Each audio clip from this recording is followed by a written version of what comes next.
제가 논문을 쓸 때 이야기인데요. 한 편의 논문을 쓴다라는 것은 참 쉽지가 않습니다. 많은 양의 책을 읽어야 되고 또 다른 사람의 논문도 많이 읽어야 돼요. 그렇게 애지중지 이제 논문을 쓰다가 교수님께 갑니다. 한 40%쯤 썼을 때 가지고 갑니다. 1차 이제 테스트를 보는 거죠. 지도라고 하는데요. 이 지도를 받는 순간이 오면은 긴장이 돼요. 왜냐하면 때에 따라서는 이 논문을 완전히 뒤집어야 될 수도 있고 바꿔야 될 수도 있거든요. 근데 제가 40% 정도 쓰고 갔는데 논문을 다시 쓰자 하셨어요. 주제를 바꾼 거죠, 주제를. 그래서 좀 마음을 다잡고 또 다시 써갔더니 40%좀 썼는데 또 다시 쓰자고 하시는 거예요. 그렇게 한 3번 정도 수정을 했습니다. 그런데 이렇게 논문이 수정될 때에 학생이 교수님에게 왜 이 주제를 바꿔야 됩니까? 라는 질문을 할 수가 없어요. 왜냐하면 그 주제를 바꿀 수 있는 권한이 교수님에게 있기 때문이에요. 오늘 본문의 말씀이 그래요. 하나님이 만드신 세상에서 인간이 타락하고 있었습니다. 오죽하면 하나님께서 땅 위에 사람을 지은 것을 한탄했다라고 이렇게 본문이 이야기하고 있지 않습니까? 한탄하사 마음에 근심을 하셨다라고 말씀이 증언하고 있습니다. 회개의 기회를 주고 또 줬는데도 불구하고 말을 듣지 않는 인간이기 때문에 결국 하나님께서는 인간을 심판하기로 결단을 하셨습니다. 그리고 그 일을 행할 준비를 행하시는 것이죠. 오늘 말씀을 통해서 죄로 무너진 세상 속에서도 여전히 인간을 바라보시고 은혜의 길을 열어가시는 하나님을 확인해 보고 나는 죄악의 길에 들어서 있는가 아니면 의인의 길에 들어서 있는가 확인해 보는 시간이 되기를 주님의 이름으로 축원합니다. 자, 우리 첫 번째는요. 질서를 무너뜨린 사람들이 있었습니다. 1절부터 4절까지의 말씀. 사람이 땅 위에 번성하기 시작할 때에 그들에게서 딸들이 나니 하나님의 아들들이 사람의 딸들의 아름다움을 보고 자기들이 좋아하는 모든 여자를 아내로 삼지라. 여호와께서 이르시되 나의 영이 영원히 사람과 함께하지 아니하리니 이는 그들이 육신이 됨이라. 그러나 그들의 날은 120년이 되리라 하시니라. 당시의 땅에는 네피림이 있었고 그 후에도 하나님의 아들들이 사람의 딸들에게로 들어와 자식을 낳았으니 그들은 용사라 고대의 명성이 있는 사람들이었더라. 아멘. 본문의 시작은요. 사람이 땅 위에 충만할 때입니다. 번성하기 시작할 때라고 합니다. 생육과 번성과 땅의 충만은요. 창세기 1장 28절에서 말하는 바와 같이 하나님께서 인간에게 주신 축복의 말씀이에요. 그리고 축복의 결과입니다. 하나님께서 아담의 범죄 이후에 모두가 죽을 운명에 처했음에도 불구하고 어떻게 하셨습니까? 그렇죠. 일정 기간 인간에게 장수의 복을 허락하셨고 이 인류에 많은 사람들이 생겨날 수 있도록 주님께서 축복을 해주셨습니다. 그리고 그 모든 번성의 복과 모든 땅 위의 법은 하나님의 질서 아래에 있게 된 것이에요. 그런 하나님의 질서 안에서 번성해 가며 그들에게서 딸들이 났다라고 본문이 이야기하고 있습니다. 자, 이 말은요, 여자가 많이 태어났다라는 말이 아니에요. 무슨 말인가 하면 그녀들로 인하여서 인류의 어떤 위기가 도래했다라는 것을 말하는 것입니다. 함축하고 있는 거예요. 어떤 위기가 찾아왔습니까? 2절에 보시면은요, 하나님의 아들들이 사람의 딸들의 아름다움을 보고 자기들이 좋아하는 모든 여자를 아내로 삼았다고 합니다. 엘린 지 화이트는 이 부조와 선지자라는 책에서 이렇게 이야기하고 있어요. 셋 자손들이 가인의 후손의 딸들의 아름다움에 반하여 그들과 통혼함으로 여호와를 불쾌하게 하였다. 하나님을 예배하는 자들 중에 많은 사람들이 그들 앞에 끊임없이 이르러 오는 유혹으로 말미암아 현혹되어 죄에 빠졌다. 그러므로 하나님의 자녀들의 독특한 거룩함의 품성이 잃어버리게 되었다라고 이 부조와 선지자를 쓴 엘린 지 화이트는 증언하고 있습니다. 이 셋의 자손들이 가인의 자손들과 섞이게 된 이유가 뭡니까? 이유가 뭐예요? 오늘 본문에 보시면 뭐라고 되어 있습니까? 단순해요. 그들의 아름다움을 봤다라는 거예요. 그냥 이뻤다라는 겁니다. 네. 남자들은 단순합니다. 이쁘면 좋아합니다. 네. 예전이나 지금이나 똑같아요. 하나님의 아들들이라고 하는데 그냥 결혼의 기준을 외모로 판단하는 거예요. 가인의 후손들의 딸들이 이쁘니까 그냥 모든 결혼의 기준을 그냥 외모로 보는 거예요. 그런데 오늘 성경은요, 단순히 그 외모로 결혼한 것을 지적하는 것이 아니라 하나님께서 세우신 질서를 깨뜨렸다라는 것을 이야기하고 있는 거예요. 어떤 질서입니까? 셋의 자손은 어떤 자손입니까? 하나님께서 아담을 통하여서 다시 이 세상을 회복하기 위해서 준 아들이에요. 그 아들들이 가인의 후손, 하나님을 멀리하고 하나님을 배신하고 하나님을 떠난 가인의 자손들과 결혼했다라는 것이 문제예요. 말하자면 불신 결혼을 한 것입니다. 유대인들이 이방인과 결혼을 금지하였듯이 하나님은 불신 결혼을 지지하는 분이 아니기 때문이에요.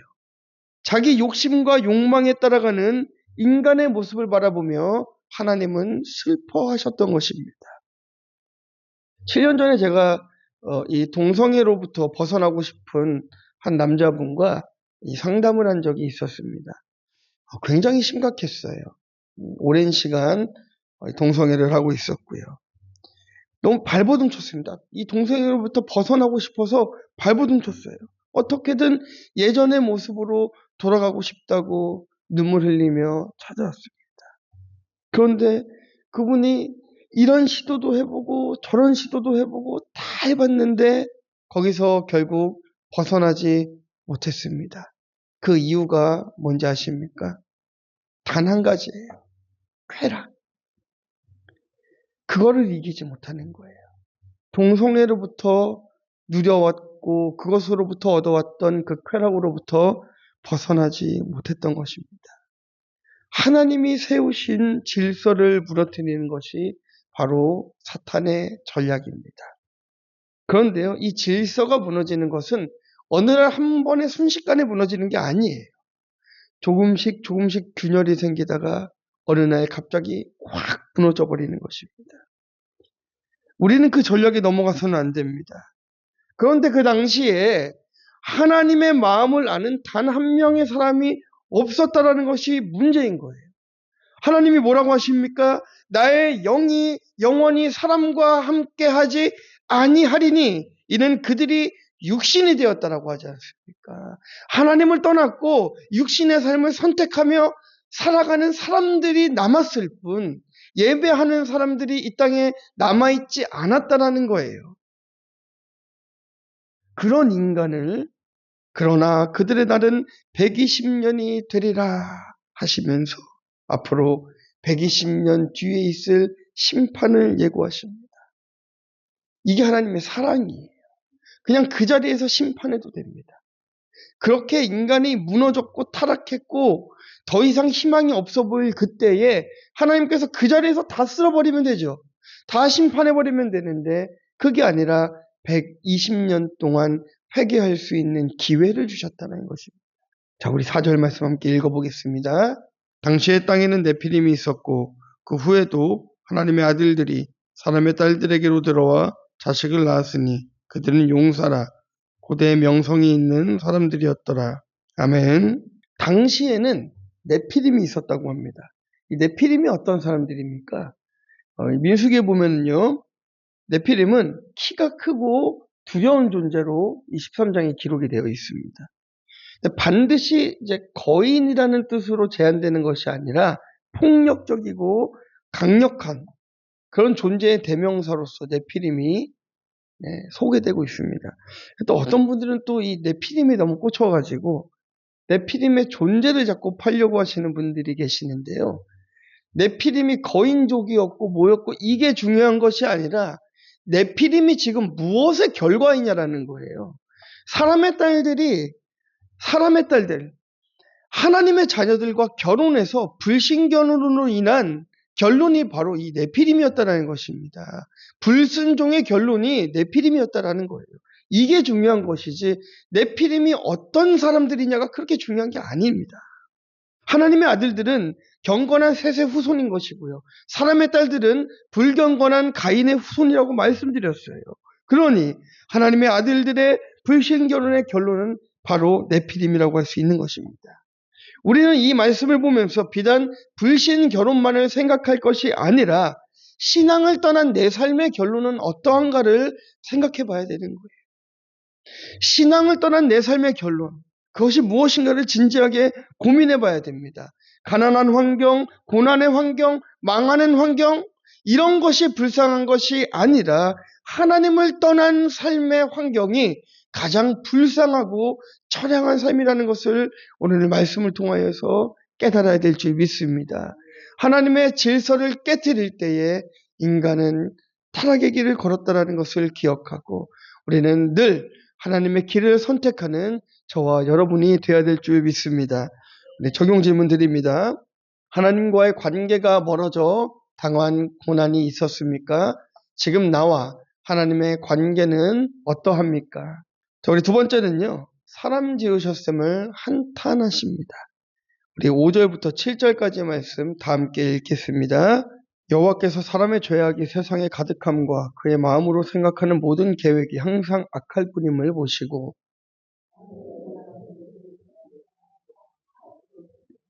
이르시되 내가 창조한 사람을 내가 지면에서 쓸어버리되 사람으로부터 가축과 기는 것과 공중의 새까지 그리하리니 이는 내가 그것들을 지었음을 한탄함이니라 하시니라. 아멘. 사람이 생육하고 번성해서 세상을 가득 채운 만큼 거룩이 채워진 것이 아니라 악이 세상을 가득 채워버렸습니다. 사람들의 마음은 전적으로 병들었고 그들의 삶에서 거룩은 잃어버리고 악이 끊임없이 행해졌습니다. 시간이 지나면서 인간의 선한 성품들이 나타나는 것이 아니라 더욱더 폭력적이고 악해져 가는 모습을 하나님은 슬퍼하셨던 것이죠. 안 그렇습니까? 제가 오늘 이제 새벽 예배를 마치고 제 친구가 조금 아파요. 우울증도 좀 심하고 공황장애도 심하고 좀 아픈데 좀 아침에 좀 깨워달라 해서 간 김에 좀 식사를 좀 사주고 나오려고 데리고 나왔습니다. 밖을 너무 안 나오니까 제가 좀 데리고 나와서 이제 밥을 좀 먹이면서 이제 복음도 전하고 하려고 데리고 나왔어요. 근데 한 70대 한 중반 후반쯤 되시는 할아버지께서 이제 김밥을 한 줄을 시키시고 드셨는데 돈이 없으신 거예요. 무전취식을 하신 건데 김밥 한 줄이잖아요. 근데 그 주인분이 경찰에 신고를 하려고 하시더라고요. 그래서 이게 김밥 한 줄 때문에 신고를 해야 되는 세상이 됐나라는 것이 마음이 좀 많이 아팠습니다. 그래서 제가 이제 김밥을 계산을 해드리면서 라면을 더 하나를 사드렸어요. 이게 오는데 집에 들어오는 길에 마음이 참 불편했습니다. 그 주인분이 불편한 게 아니라 얼마나 많은 사람들을 그렇게 봐왔으면 그 주인도 김밥 한 줄을 참지 못하고 그렇게 했겠습니까? 또 이분은 또 얼마나 배가 고프면 그렇게 했겠습니까? 마음이 참 안 좋았어요. 어떻게 하다 세상이 이렇게 변해갔을까? 우리 학생들하고 말씀을 나눌 때도 이야기했지만 제가 어릴 때에 반장 선거나 학생회장 선거의 단골 멘트는요. 두발 자유화였습니다. 그리고 제가 기억나는 제가 반장 선거를 나갈 때에 냈던 공약은요. 흰 우유가 아닌 딸기 우유를 주겠다라는 공약이었습니다. 친구들이 저를 다 뽑아줬어요. 공약대로 되지는 않았습니다. 그런데 지금은요. 두발 자유화도 되어 있어요. 그리고 먹고 싶은 것을 먹을 수도 있고요. 학생들 그 급식 수준은요. 엄청납니다. 너무나 좋아요. 그렇게 편해졌고 좋아졌고 세상은 편리해졌습니다. 그런데 어떻게 됐습니까? 학생이 선생님을 무서워하는 게 아니라 선생님이 학생을 무서워해야 되는 이상한 세대가 되었습니다. 부모가 매를 대면 아동학대라고 신고하는 세대가 되어버렸습니다. 질서가 깨어져 버리니까 모든 것이 무너지기 시작하고, 그러다 보니까 인간의 성 정체성까지도 무너져 버리는 그런 안타까운 일들이 우리 사회 안에 일어가고 있는 것 아니겠습니까?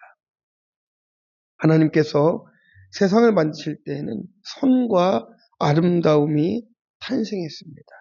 그런데 인간이 자신의 사고와 행동으로 세상을 만들어 할 때는 악과 부정이 만연해졌습니다.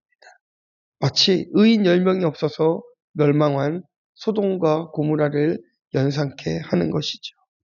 저는 이 문제, 이 죄의 문제가 결코 노아의 시대나 아브라함의 시대에 국한되지 않았다고 생각합니다.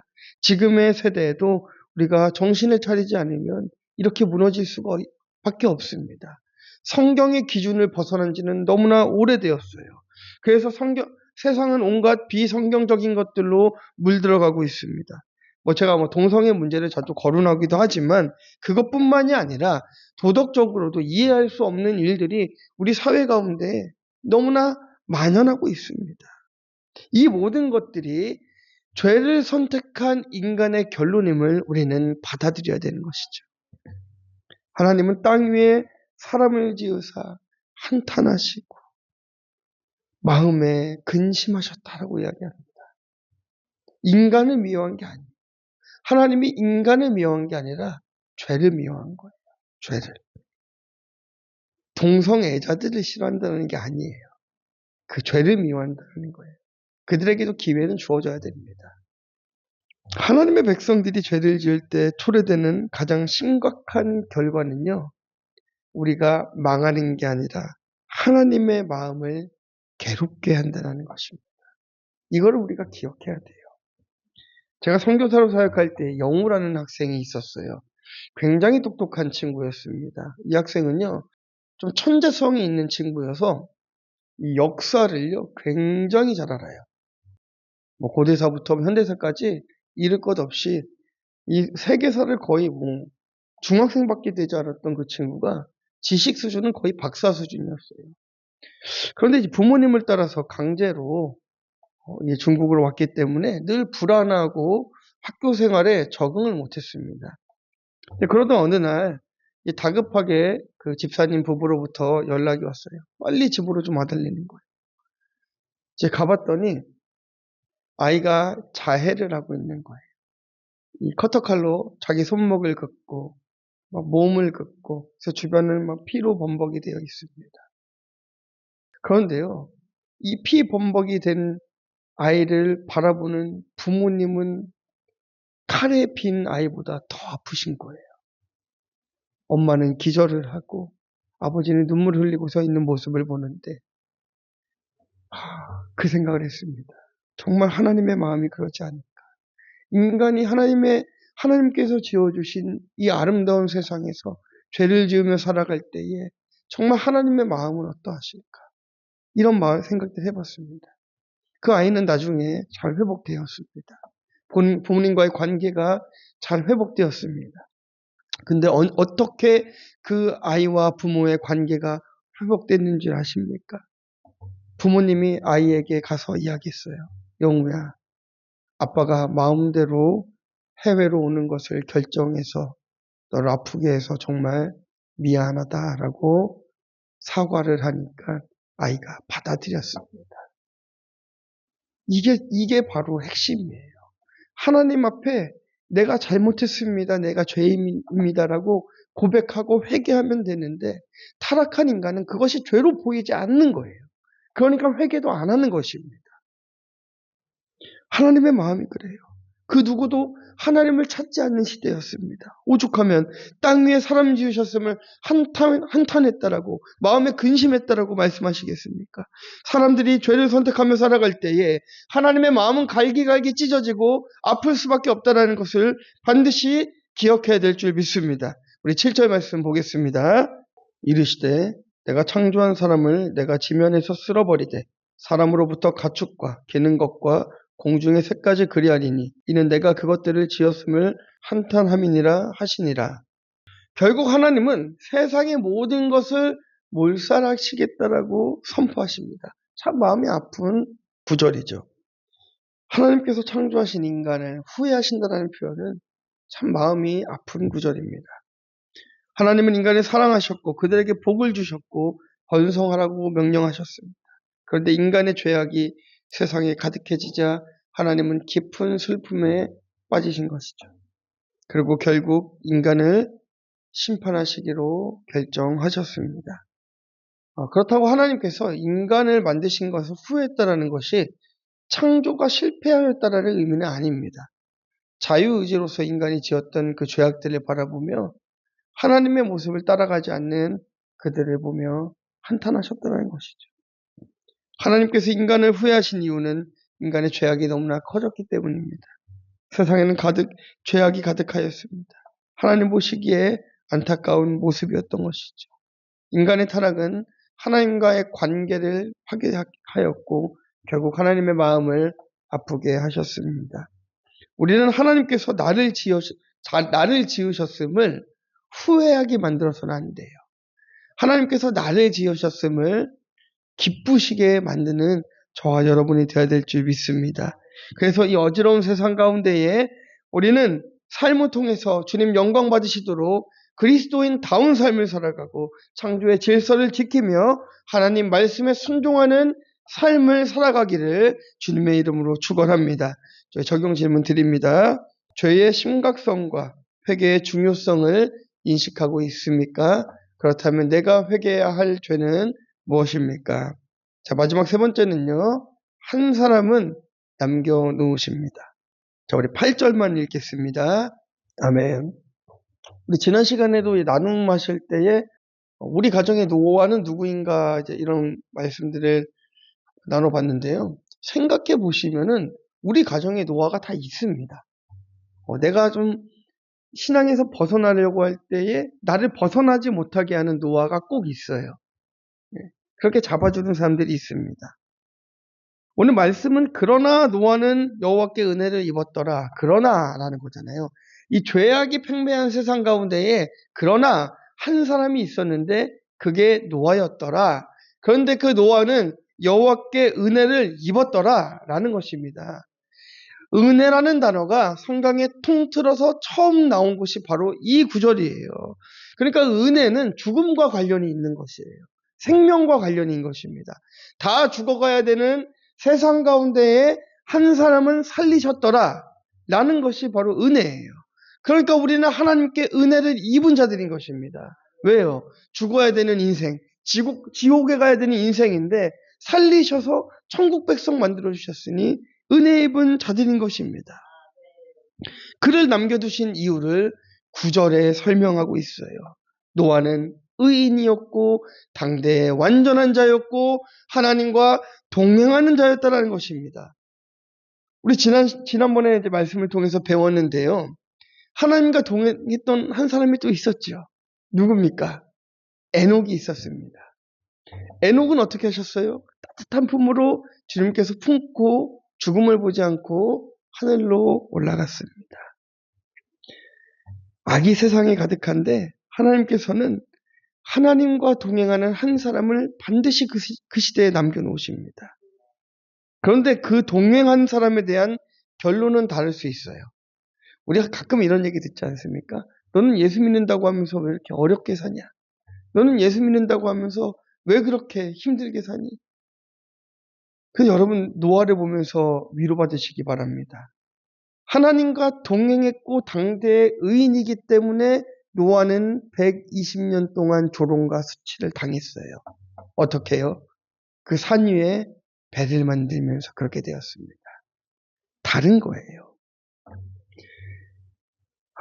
에녹이 하늘로 올라갔다고 해서 더 큰 믿음이 있는 것이 아니라 하나님이 역사하시는 방식과 방법이 다른 것입니다. 하나님께서 세상에 노아를 남겨두신 이유가 무엇입니까? 그 사람들에게 기회를 주신 거예요. 주의 말씀을 선포하면서 회개의 메시지를 던지면서 회개하고 방주로 들어오라고 그 기회를 주시는 것입니다. 방주를 통하여서 구원의 기회가 열려있다는 것을 계속해서 말씀하고 있는 것입니다. 그것이 하나님의 은혜입니다. 은혜. 우리가 그런 말들 많이 하지 않습니까?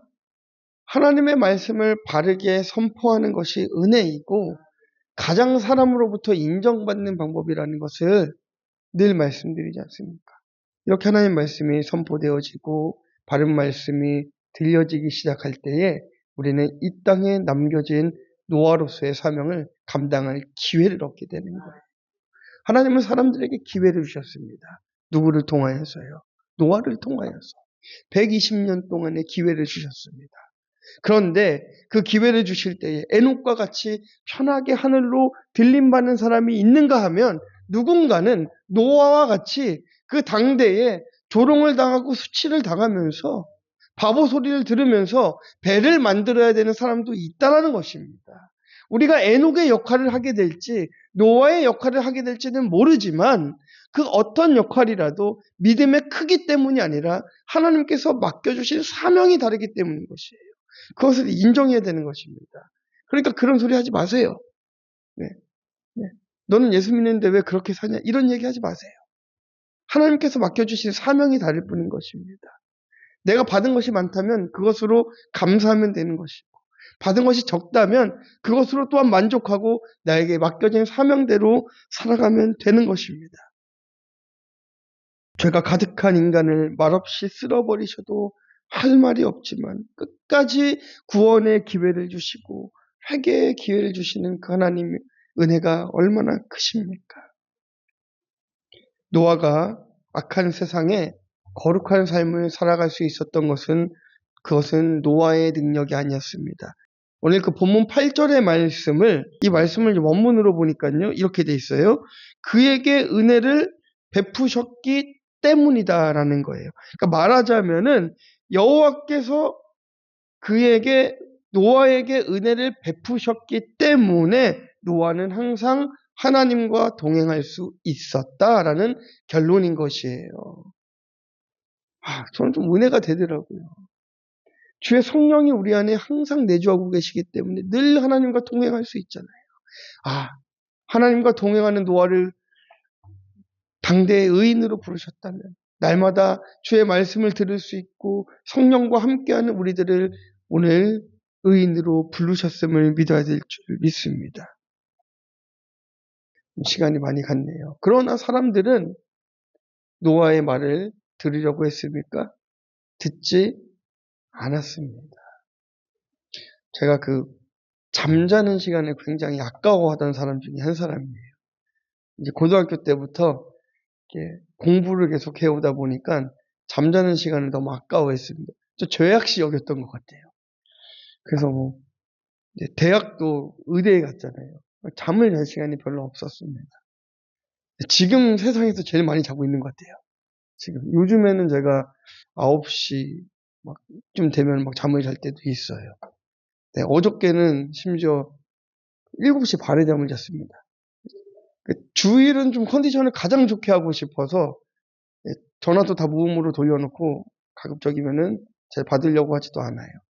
모든 신경을 다 주일에다 쓰고 생활을 하는데 처음부터 그렇게 했던 것은 아닙니다. 사역도 늘 좀 빡세게 해왔어요. 그러다가 제가 박사 논문을 좀 쓰고 있었는데 그 논문을 쓰거나 그러면 또 집중을 해야 되고 그러다 보니까 자려고 누우면은 그 논문이 머릿속에 펼쳐져서 잠을 못 자요. 다시 일어나서 또 해야 됩니다. 해야 됩니다. 근데 그렇게 해서 그렇게 이제 새벽 예배도 와야 되고 오다 보니까 문제가 생겼어요. 새벽 예배에 오면 기도를 할 수가 없는 거예요. 너무 힘들잖아요. 밤새고 새벽 예배를 드려야 될 때가 너무나 많았습니다. 네. 그러다 잠이 들었는데 제가 코를 곤 거예요. 네. 가능합니까? 안 되죠. 그래도 목사님께서 우리 은퇴 목사님께서 박사학위를 하는 것보다 박사학위를 해서 건강을 해치는 것보다 박사학위를 안 하고 건강하게 사는 게 훨씬 좋다라고 하시는데 그 말씀에 순종하고 공부하는 시간을 조금 줄이더라도 10시 혹은 9시쯤 잠을 자기 시작했어요. 그러니까 서서히 몸이 회복되어지기 시작합니다.